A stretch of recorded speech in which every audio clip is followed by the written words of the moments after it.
आज ही Doubtnut app download करें। Doubtnut पर होगा अब आपके सभी मैथ्स, केमिस्ट्री, फिजिक्स और बायोलॉजी डाउट्स का सफाया।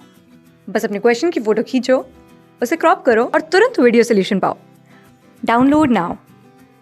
क्वेश्चन में हमसे कहा गया है कि दिए गए स्टेटमेंट्स को एनालाइज करके हमें बताना है इनमें से कौन सी करेक्ट है, कौन सी इनकरेक्ट है। और स्टेटमेंट्स हमें दे रखी हैं सेल साइकिल के बारे में।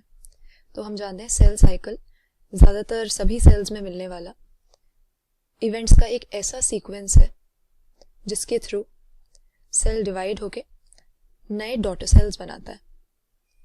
तो पूरी सेल साइकिल जो है, सपोज हम एक ह्यूमन सेल का एग्जांपल ले लें, उसमें 24 घंटे की हमारी सपोज सेल साइकिल है, तो उसको दो पार्ट्स में हम डिवाइड करके रखते हैं। एक तो हमारा होता है सेल साइकिल में इंटरफेज, और इसके बाद होता है एम फेज। दोनों में फर्क यही है कि एम फेज तो वो एक्चुअल टाइम है जहां पर सही में सेल डिवीजन अकर हो रही है, और बाकी इसके बीच का जो भी खाली टाइम है उसको हम इंटरफेज बोलते हैं। और फर्दर उसको 3 पार्ट्स में डिवाइड करते हैं। एक तो होता है हमारा G1 फेज, इसके बाद आ जाता है S फेज, फिर G2 फेज। तो होता क्या है, अब यहाँ पर ये एक साइकिल है, यानी बार बार यही इवेंट्स रिपीट होते हैं।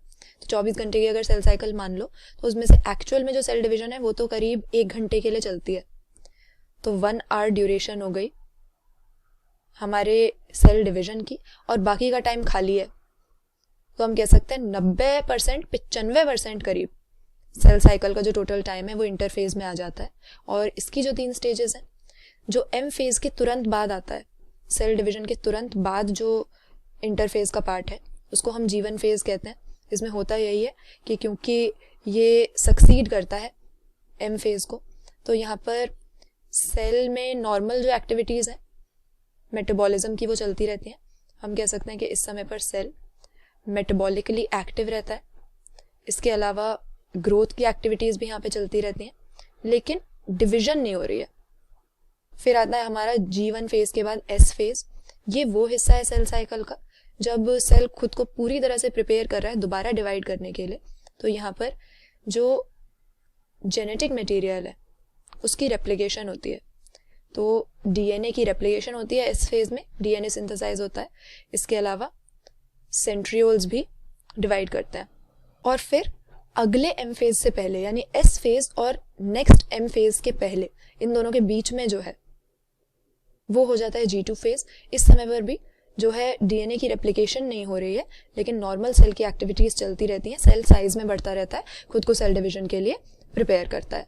तो ये हमने सेल साइकिल के डिफरेंट पार्ट्स डिस्कस कर लिए। तो पहले में तो यही लिखा हुआ है स्टेटमेंट में कि cell cycle G1, S, G2, M इन फेजेस से कंप्लीट होती है। तो हाँ, ये तो बात सही है, यही हम अभी डिस्कस कर रहे थे। एक बार सेल डिवीजन होता है, उसके बाद G1 फेज आता है, फिर S फेज आता है, फिर G2, और दोबारा से फिर सेल डिवीजन हो जाता है। तो ये सीक्वेंस इनका सही दे रखा है। इसके बाद में दूसरे स्टेटमेंट में लिखा है कि G1 फेज माइटोसिस और DNA रेप्लिकेशन के बीच का इंटरवल है। तो ये बात भी सही है। एक बार सेल डिवीजन हो गया, उसके बाद बीच में G1 फेज आता है जहां पर ग्रोथ और मेटाबॉलिज्म चलता रहता है, और इसके बाद में S फेज है जहां पर DNA रेप्लिकेशन होगी। तो DNA रेप्लिकेशन और एक्चुअल सेल डिवीजन के बीच का जो इंटरवल है इसको G1 फेज हम कहते हैं। ये बात भी सही है। फिर लास्ट में लिखा हुआ है कि G1 फेज में सेल मेटाबॉलिकली एक्टिव होता है और DNA को रेप्लिकेट करता है। तो ये स्टेटमेंट हमारी गलत हो गई। हमने देखा DNA रेप्लिकेशन के साथ कौन सा फेज हमारे सेल साइकिल का कोरिस्पॉन्ड करता है।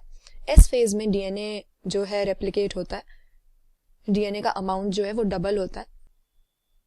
G1 फेज में खाली नॉर्मल मेटाबॉलिक एक्टिविटीज चलती हैं। तो मेटाबॉलिकली एक्टिव है ये तो सही बात है, बट DNA रेप्लिकेट इसमें नहीं करता। तो हमारा यहाँ पे हम कह सकते हैं कि ऑप्शन बी सही आंसर है। इसमें लिखा है C स्टेटमेंट इनकरेक्ट है, बाकी दोनों हमारे सही हो जाते हैं। क्लास 6 से 12 से लेके नीट, IIT, JEE मेंस और एडवांस के लेवल तक 10 मिलियन से ज्यादा स्टूडेंट्स का भरोसा। आज ही डाउनलोड करें डाउटनेट ऐप या व्हाट्सएप कीजिए अपने डाउट्स 8400 400 400 पर।